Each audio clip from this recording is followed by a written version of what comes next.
Bitcoin uses energy. Newsflash, right? Energy, as you know today, is a big subject, not only on the environment, but also for many of the populations. Yet energy is what secures the network. This is a tangible asset that makes Bitcoin valuable. When you buy a building, you buy something tangible. When you buy a car, you buy something tangible. When you get Bitcoin, you get something tangible because of the energy. Yet, the energy and the use of the energy in the Bitcoin industry has had lots of myths.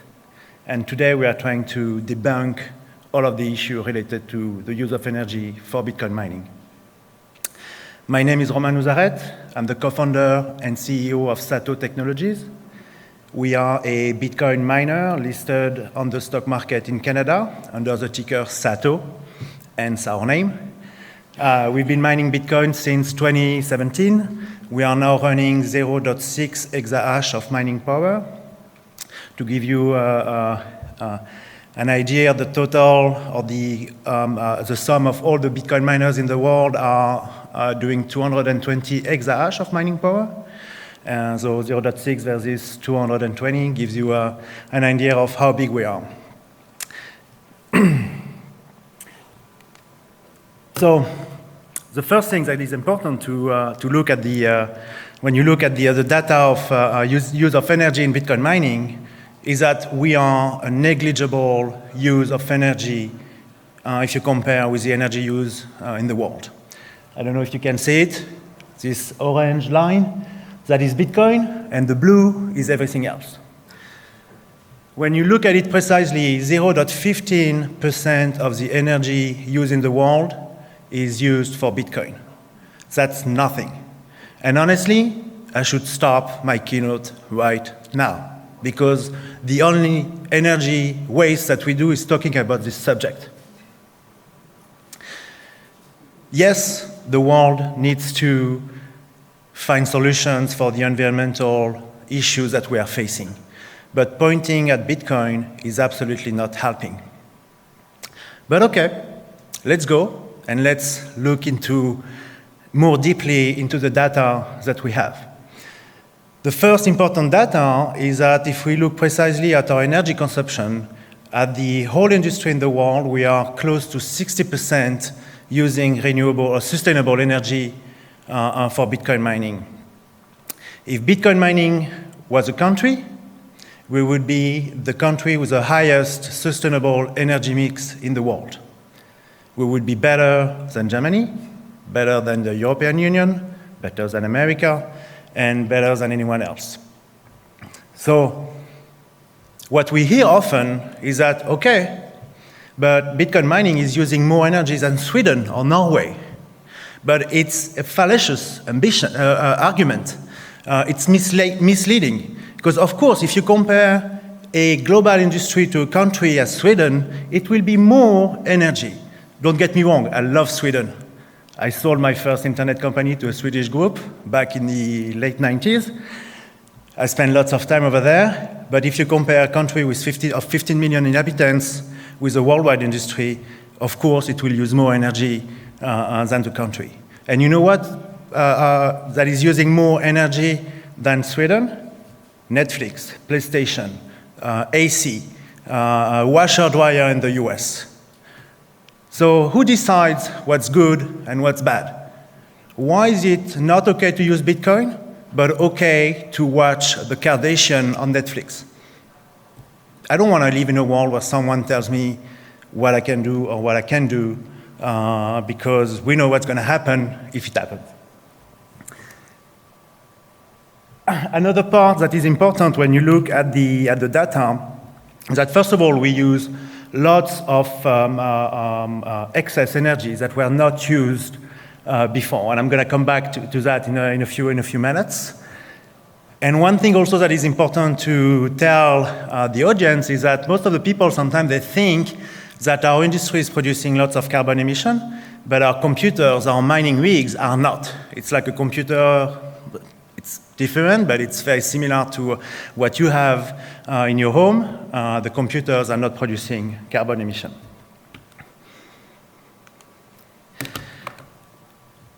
So why do we have so many people against Bitcoin and the use of energy in the Bitcoin industry?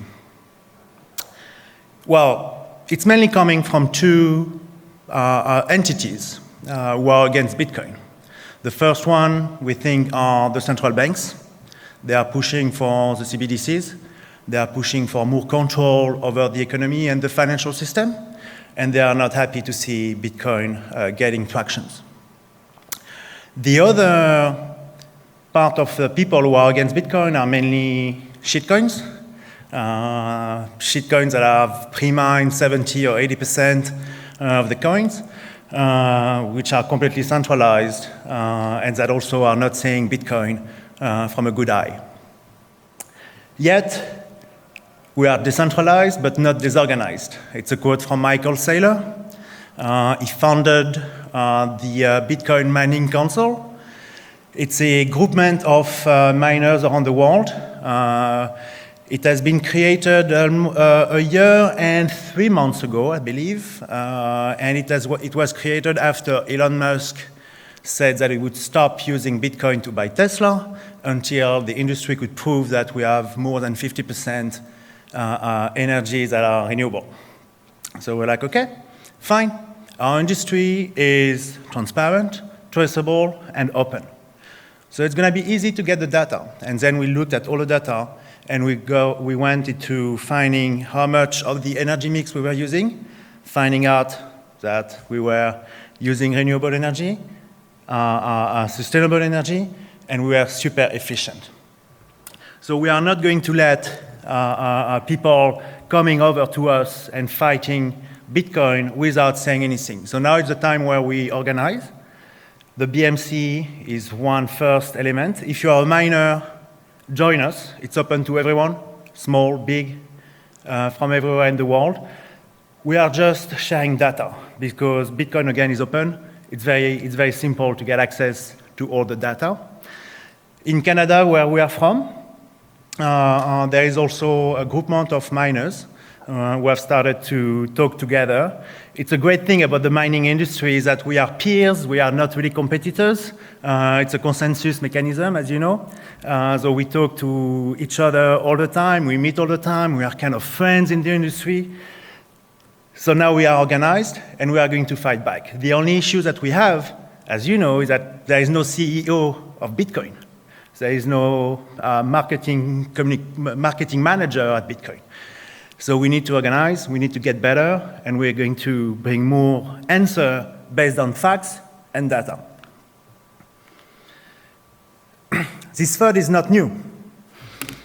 The car would never work when it was invented at the time of Ford. Electricity, same thing. People would get electrocuted in the street, as you can see in the first drawing. And recently, closer to us, we've seen exactly the same third around technology such as mobile phone or the internet. I started my career back in '95 doing web services in France.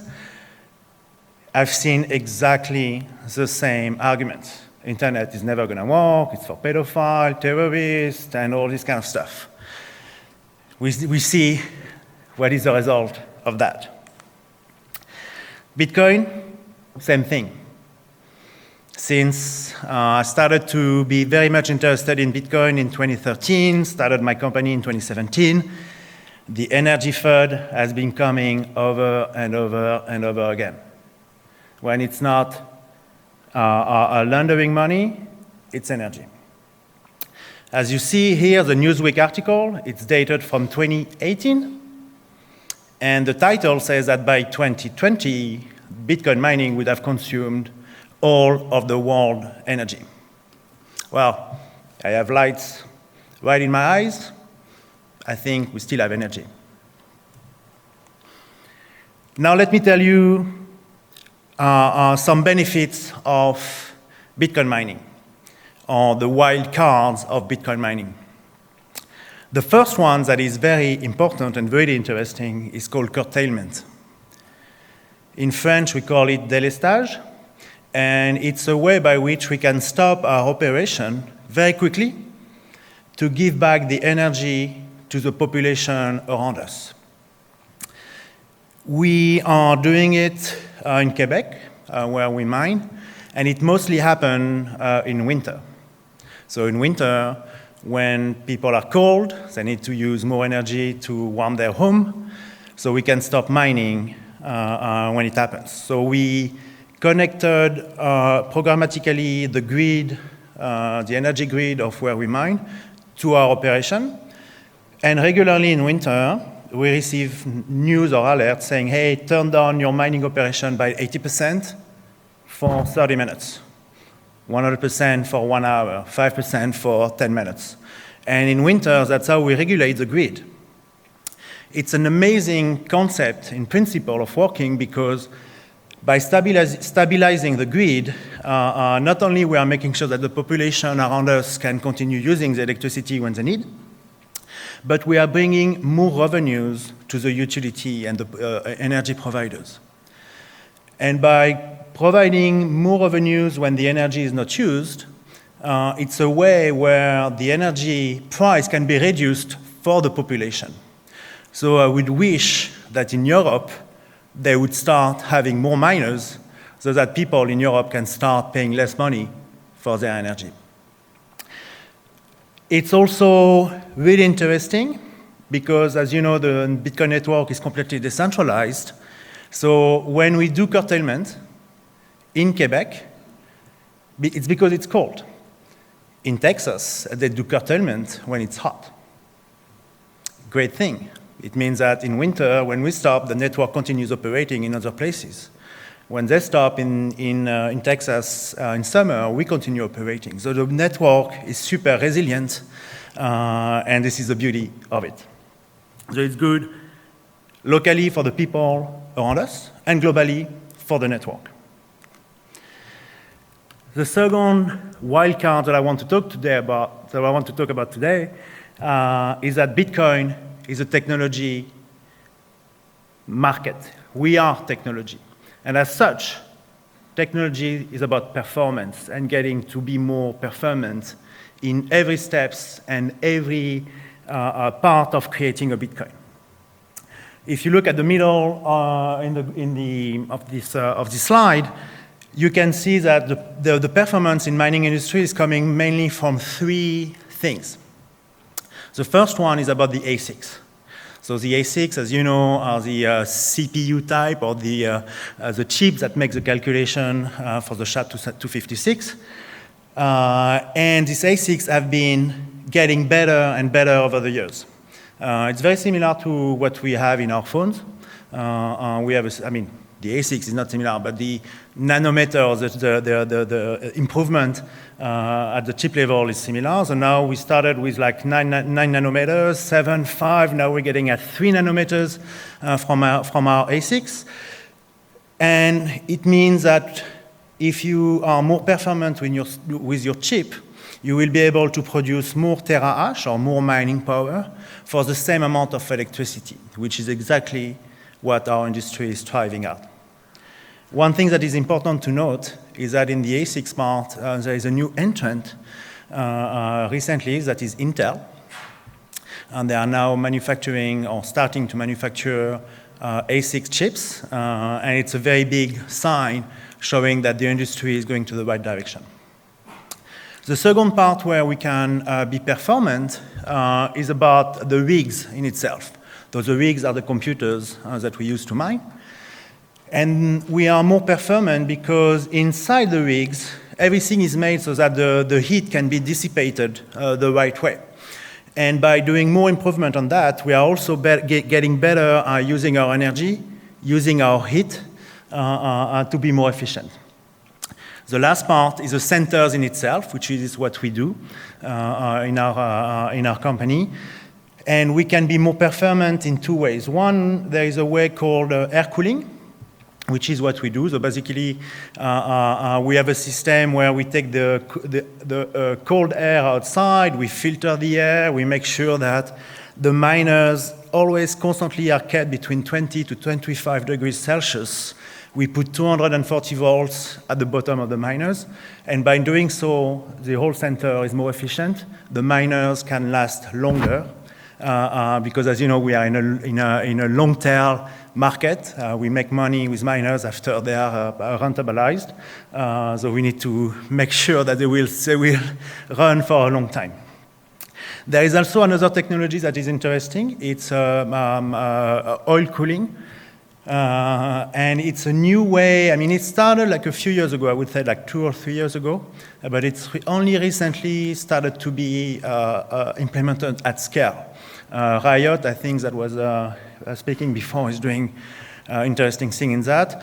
And basically, you just immerse your miners in oil liquid. And by doing so, they will also use less energy, produce less heat, and they might be lasting longer. However, we don't know exactly how long because we don't have enough history. There is also 2 other things in the performance part that I would like to address today. The first one, and Daniel just talked about it before me, it's about flare gas. It's an interesting technology. In French, flare gas is gaz torché. And as Daniel was explaining, it's a great way to reduce the global warming. He says 0.15 degrees Celsius, which is huge. The global Paris Accord says that they would need to reach 1.5 degrees of the temperature. So 0.15 versus 1.5, it's like 10%. I mean, it's 10%. That is huge because with 0.15% of the energy used in the world, if we can bring an answer for 10% of the global warming, I say let's go for it. The other part that is interesting also, and that's something that not a lot of people are talking, but it's the fact that Bitcoin settles transaction around every 10 minutes. If you compare with the financial system, if you compare with Visa, American Express, and other financial companies, this time is way much longer. When you pay with your Visa, it's instant. But the settlement can take way much longer, from 7 days up to 60 days in some cases. And we all know that it's way simpler and faster to pay with Bitcoin. There is Michel, who is actually doing another presentation right now. He has published a paper that was, I think, 2 months ago. Very interesting paper. I really encourage you to read it. It's complicated. I was not able to verify everything because there is lots of calculation and mathematical calculations. But it's very interesting to look at this study. The last wild card in the Bitcoin world is, of course, the Lightning Network. With the Lightning Network, we have a scalable and a fast and almost free way for people to use Bitcoin on a daily basis.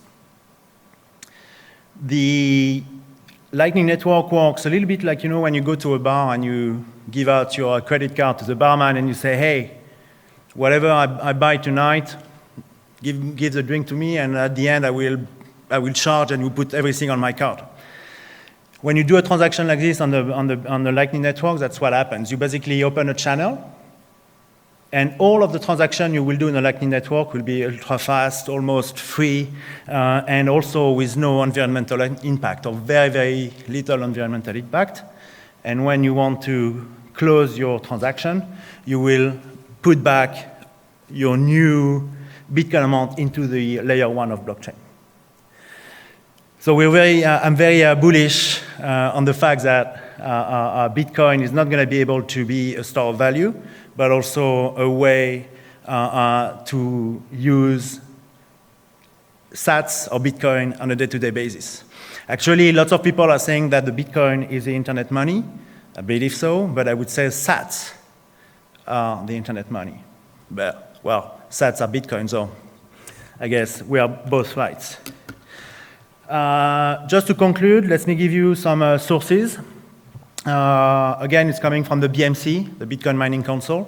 So this is what I was saying, around like 165,000 terawatt-hour is the consumption of energy for the world. We Bitcoin miners are using 250. so 0.5%. If you want to have direct access to the sources, you can scan the QR code. This one is also explaining the fact that we have the highest sustainable mix as an industry. This one is talking about the carbon emission, where this is the total carbon emission. Again, we are negligible. This one is about the improvement of electricity mix and performance put together. So it shows over the year how much more efficient the mining companies are at managing their operation and the energy. This one shows the difference between the energy used per country. Again, we are using more energy than Sweden. All right. Netflix is too. With other industries, same thing. We show that we are negligible and that lots of other industries are using energy. And I think the last one is the efficiency. As you can see here, I think I have you can see the efficiency was way faster at the beginning. Because from the beginning we were starting to mine Bitcoin with GPUs, and then there was this new technology called ASICs that we are now using, and the improvement is really going, was bigger at the beginning, faster at the end, but we are more efficient with our material. Thank you very much. It was a pleasure being here. If you have any questions. Am I good in time? Oh, perfect. No questions? Perfect. Energy money. I can just do it without microphone. How much do you think ASICs will improve the next few years? Well, it's a good question. We went from, 7, 5, 3. It's a physical limit. We're never going to go to 0 or negative. That would be great. But I think the improvement, we are already seeing like ASICs with 3 nanometers. Maybe we're going to go to 2. But the improvement, I think, is going to mainly come from everything around the ASICs. Again, the rigs and the centers that we are developing to be more efficient. But of course, the ASICs is an important part of it, and we hope that we will find new innovations. And the fact that we have people like Intel, Samsung getting into the game is a very good news for the industry. Hi, here on the back. I'm Victor. I have a question about the first slide where you have the schematic of using energy that is higher or lower, and that Bitcoin miners would adapt to these changes. So when it's on the top, we use just this extra energy that would be wasted. But I guess this extra energy is needed because it gives a margin in case the demand is higher, right? So in that case, we would anyway need to increase the supply of energy. In my mind, when it's lower, when the demand is lower, I guess you can't really afford as a miner to just have a lower profitability. So in this case, if I was a miner, which I'm not, I would probably go for more stable energy sources and probably more environmentally impactful. What do you think? How they can afford this variability? What I believe is that the electrical grid, as you know, has been built for the maximum use that the population can use. And the problem with that is that you need to build something huge and big, but it's not used 100% of the time. What we know and what we see is that people are using energy at night, in the evening when they're coming back from work to plug their Tesla, to cook, and in the morning for making bread or breakfast. What we are doing as a Bitcoin miner is that we are using this excess energy during the time where they don't have a peak. And by doing so, we are very efficient and effective by providing an answer to not only the grid we are working with, because again, the worst you can do with a grid and in many things is to have spikes. So when it's up, up, down, up, down, up, down, it's not good for the environment, it's not good for the infrastructure, and we are providing an answer to that. The energy that we use in Quebec, it's 100% renewable. We have in the mix in Quebec, it's 92% hydroelectric, and the rest is solar and wind. So it's a very stable source of energy. And we have in our contract a certain number of hours that can be used for curtailment or délestage. So we play with this, and we are kind of happy doing it. Of course, it's not great because when we stop mining Bitcoin, but that's all that happens. We're not like Amazon, Google, or Facebook. We don't have to save our pictures from our holidays on multiple servers around the world. We can stop our operation in a heartbeat, and that's what makes it an amazing solution, I think, for the energy grid. Okay, the point I wanted to make is, I guess as a miner you're incentivized to be 100% operational all the time, like the machine needs to be running all the time. So you can turn them off when there are peak of energy production. No, we can. We want our miners to be on 24/7, 100% of the time. Actually, in our centers, we have more than 98% of usage factor. You can never reach 100% because you always have deprivation of electricity, some miners who are stopping, needs repair, and all these kind of things. So our goal, of course, is that we want to use our miners 100% of the time. We want to create more hash rate. We want to create more Bitcoin and more revenues for our company and more benefits for our shareholders. But when it happens, it's not too bad. It's a simple operation. It's not breaking anything, and it can go back up in a heartbeat at the same time. Does that answer your question? Yeah, thank you very much. Sure.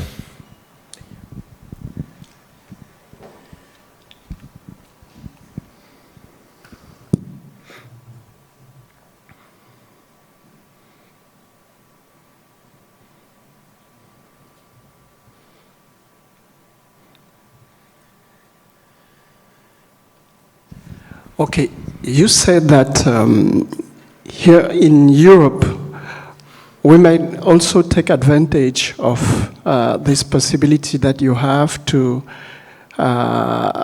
perform mining when electricity is not really used. But I'm coming from Belgium, and well, I really don't know so much about the situation of electricity, but it seems to me, okay, we produce with nuclear powers principally, and also we have all of the roads, the major roads in the country, which are enlightened tonight. And most of the time, this is just, well, there are not so many people on these roads tonight, really. So do you think that some part of this electricity could really be used for mining here in Europe?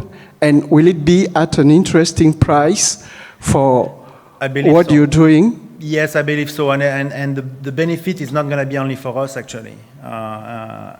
It's going to be for the people. Let's say we put our mining operation behind the meter of one of the energy that you have in Belgium, the nuclear plant. Yeah. Nuclear plants, as you know, they don't stop. Yeah, of course. That's why they're sending this energy to the roads. Give us some space, give us some energy, we'll manage everything. We'll use the energy in excess. When you need the energy, we will stop mining. We will stop mining. By doing so, we will make sure that we give you more revenues, or the energy provider more revenues. And if they are good people, which I believe they are, they will repercute, or they will give this price back to the population. So by giving them the money for an energy that was not used before, they can lower the price of the energy to the population. And that's why I believe having an interesting a strategy around mining is key for a country. And it's key today, but it's going to be even more important in the next 10, 20, or 50 years.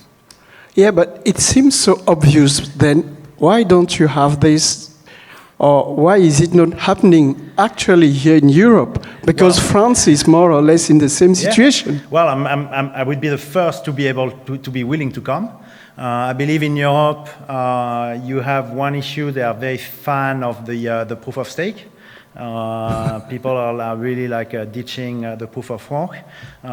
You only see mining mainly in Sweden and Norway, and even there they have some issues. I think it's a politic decision that needs to happen to let Bitcoin miner manage a grid, stabilize the grid, give more revenues to the energy provider country we are in, so that it could be reducing the price of the energy for the people. Okay, thank you. Just one last and small question. You also said that the equipments, you need to keep them, let's say, working for a long period after you've recovered your initial investment. In average, how much years do you need to recover this initial equipment? That's a good question. It's very difficult to answer because the parameters are always changing. The price of the Bitcoin, the difficulty, the price of the rigs in itself makes it very difficult to put a very hard data on how much time it will take. But we don't care. We are here to be performant and to mine for the long run.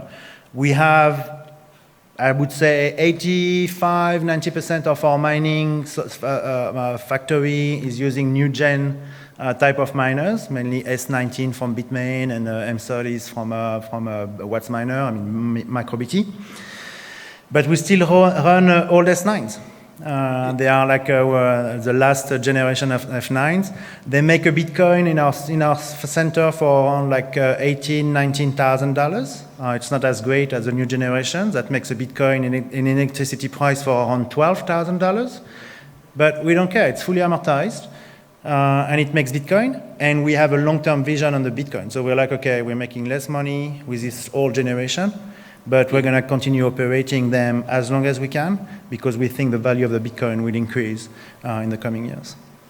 Thank you. Thank you very much.